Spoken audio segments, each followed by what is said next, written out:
See, when I got taken away, I went to this emergency shelter for 90 days.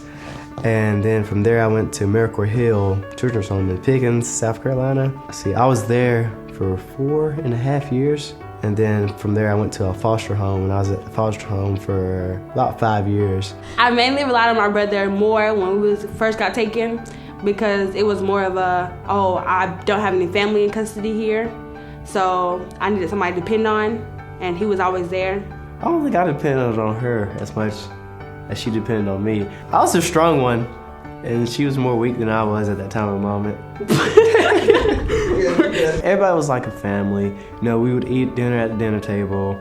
And actually, this is one part I did like, every single, on our report cards and progress reports, if we had A's or B's, A's were $10 and the B's was $5. So I'd come home and I would make bank that day, and my sister wouldn't. But then it got reversed around when I got in 10th grade. She would come home with the good grades and I'd come home with the bad grades. Well, I first met Jack back in 2008. I was doing the Miss South Carolina pageant, and we have a program for the Miss South Carolina pageant called the Palmetto Prince program, where they bring in young men trying to teach them how to be gentlemen.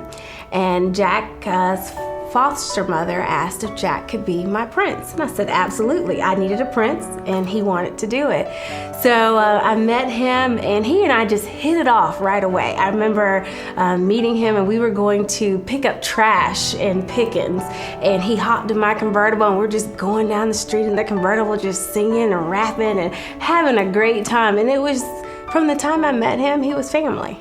Shortly after Jack and I had met, as we were going through the process of doing Miss South Carolina, we were sitting out by the pool one day, and he turned to me and he said, "Can you adopt me?" I got touched, but I hated that I couldn't. I was only 24 at the time. I was just out of college starting out, and I was in no position to adopt anyone. But luckily my parents were. Yeah, my parents had met Jack a couple of days later after Jack had asked me about adopting him, and probably about a month or so afterwards, just joking around, my mom said, "Mom, guess what? Jack asked me if I could adopt him. Isn't that crazy?" I said I couldn't adopt anyone. And I think that put the spark in my mom and my dad to start thinking, yeah, that's something that we could do. So it took a couple years, but we finally got him. When my sister found out about it was probably like 6 months before that. And I'm like, hey, I'm getting adopted.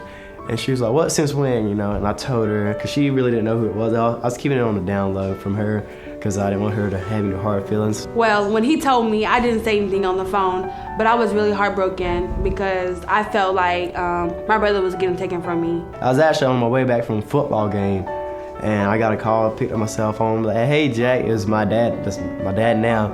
It's like, hey, you're coming to live with us tomorrow. I really didn't know what to think about it. I had friends in Pickens, I was crying, I was very upset. But ever since then, we actually talk more, spend time together, and it's better for us that he's got adopted and I've moved to Columbia. I think it made us stronger, actually, as being brother and sister. It made us a lot stronger. His foster parents just did a great job with both him and Janae, with teaching them some of the important values in life. And so now when I have a problem with something, I just call her up. And she usually gets attitude about it. It's that brother-sister love.